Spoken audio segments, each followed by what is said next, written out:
Hey, what's good, boys? Welcome back. Today we are going to be predicting the entire 2024 MLB season. We're going to go through every single division, all 6. We're also going to go over my playoff and World Series predictions. I'm going to give you my MVP and Cy Young predictions as well. If you do happen to enjoy the video, maybe consider subscribing. Just hit 2,700. Thank you all. Leave a like on the video as well if you do enjoy it.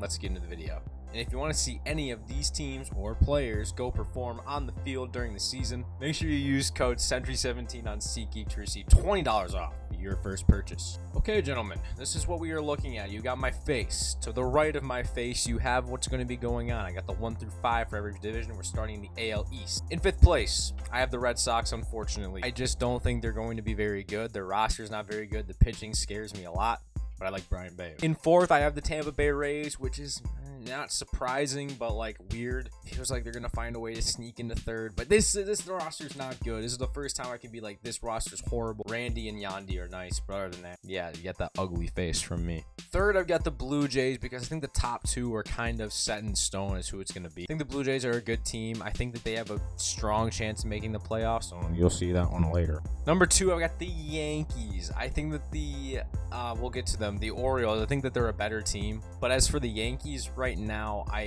Garrett Cole being out for a little bit hurts them, but they're still going to be in the 90-win range.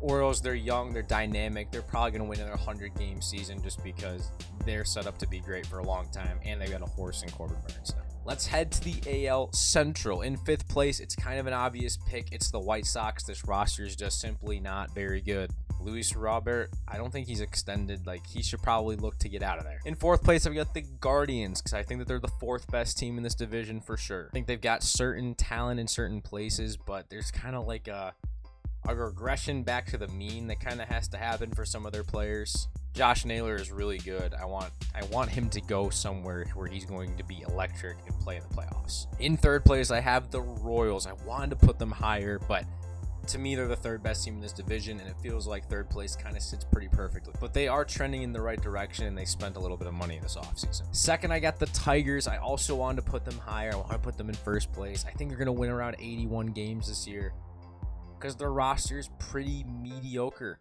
But in the mid, that gets you high up. In 1st place, I've got the Minnesota Twins, probably the best team in this division roster-wise. Definitely the best team roster-wise in the division. But I don't like what they did in the offseason. I wanted them to do more. Kind of disappointing. Let's pop on over to the AL West. The last place, it's the A's. There's not much explanation that needs to go on. They're the worst team in it. 4th, it's the Angels, and I'm a little bit of a believer in this Angels roster. I think that they kind of have just like league average hitters at pretty much every position, if you ask me. And that feels like it can actually win them like 80 games. Like, I don't know. Maybe now that Shohei's gone, they same thing. Like, they regress back to the mean. You know what I mean? They did get crushed today. We go to 3rd place. It's Seattle, and it stinks, but there's just 2 teams that are better than them, even though one's not going to have a pitching rotation for half the year. Weird offseason for them, though. They kind of salary dumped and brought in some kind of reinforcement players. Garber's a nice piece, though. We go to the Texas Rangers, who are going to get 2nd. It's because their rotation's not going to be healthy. They're a dangerous playoff team, like when it comes to that time. But for the regular season, I don't think they're going to be as good as last year. Which brings us to Houston Astros in 1st place. Probably, regular season-wise, have the best chance of being good for a whole year, 162. Even though their rotation, I think I say it every time, they underperformed last year. Want to see them do more. If you get to the end of the game, like 7th inning, and you're losing, the game is just done against them. Let's head to the National League. In the National League East, we're starting in 5th place. I got the Marlins, dude. I don't like this roster, and their rotation is supposed to be their strong point. It's hurt badly. Don't expect this team to do much at all. 4th place, I got the Nats. I think the Nats can win 75-ish games this year, 75, 78 at most if they really do well. Because at the end of the year, I want them to bring up Dylan Cruz. I want them to bring up James Wood, Robert Hass. I want these guys to come up. They got a dangerous future. Lane Thomas feels like a guy that they should trade away. We get to 3rd, it's the Mets, just simply because they're kind of in limbo right now, and there's this weird in-between spot. Brought in JD Martinez. I don't know what they're really trying to do this year.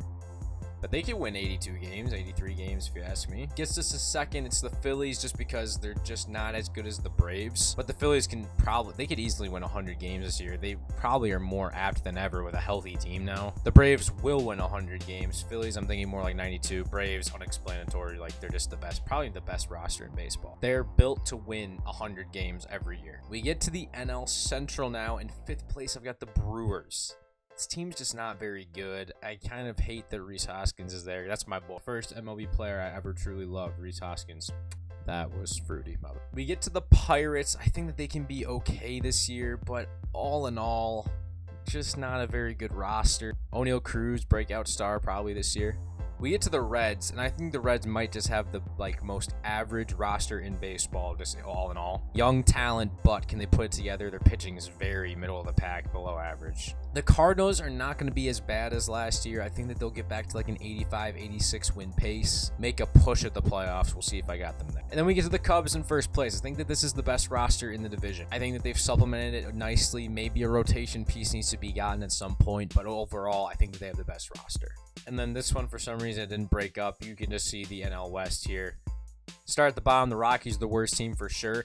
The next 3, dude, I think it could go either way. Any order of Diamondbacks, Giants, Padres. You could say maybe the Diamondbacks are a step above the other 2. Giants are the most improved team this offseason, so we don't even know how they're going to do. Padres are a sneaky playoff push type of team. Who knows what's going to happen with that? Dodgers are the best team. Probably we'll see. Most star power in baseball. So that gives us a first playoff matchup of the Giants at the Cubs. The winner will play the 1-seeded Braves.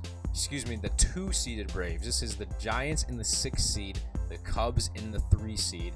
And if I were to have that as a series, give me the Cubs all day.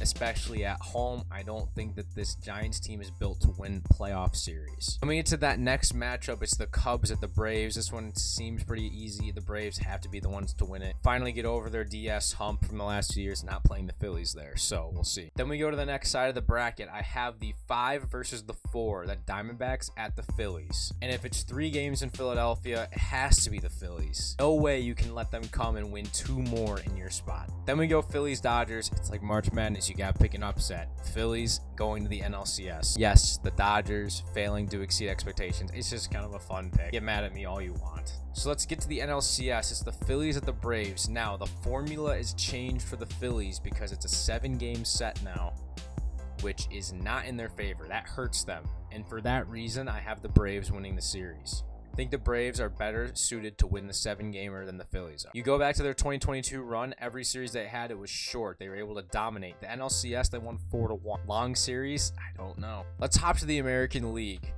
where we've got the 4 versus the 5. Winner plays the 1. This should be flipped. It should be the Rangers on the bottom, Mariners on the top, but it doesn't really matter.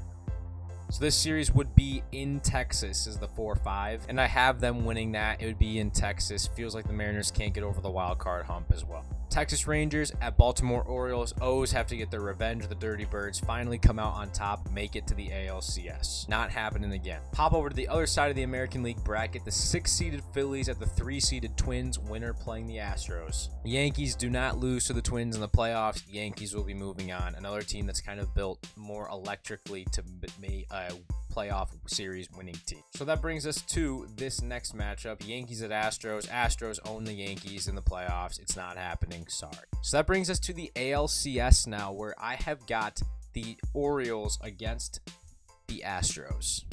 1-seeded Orioles, 2-seeded Astros, and you can see it right there. I have the Orioles, winning the ALCS, going to the World Series to play the Atlanta Braves. It's Orioles, it's the Braves, 2 young, studded teams, and I've got the Orioles on top, 2024 World Series champions. Feels like a year, like they got Corbin Burns in the fold now. Feels like they could be a one and done with him if they can win the World Series. Don't have to extend them because they're not chasing that anymore. You could still extend them. I would be completely fine with it. Orioles, World Series winners. Let's go to the MVP now, where the National League, I have Mookie Betts. I kind of outlined this in my top 50 players video.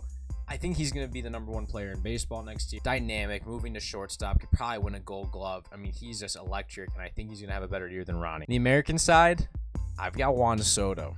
winning his first MVP, going to the Bronx and really taking over that atmosphere, beating over second place Aaron Judge. It's going to be tight. They'll carry the offense. For Cy Young, I kind of went with two dark horses, kind of. I went with Zach Wheeler here for the 2024.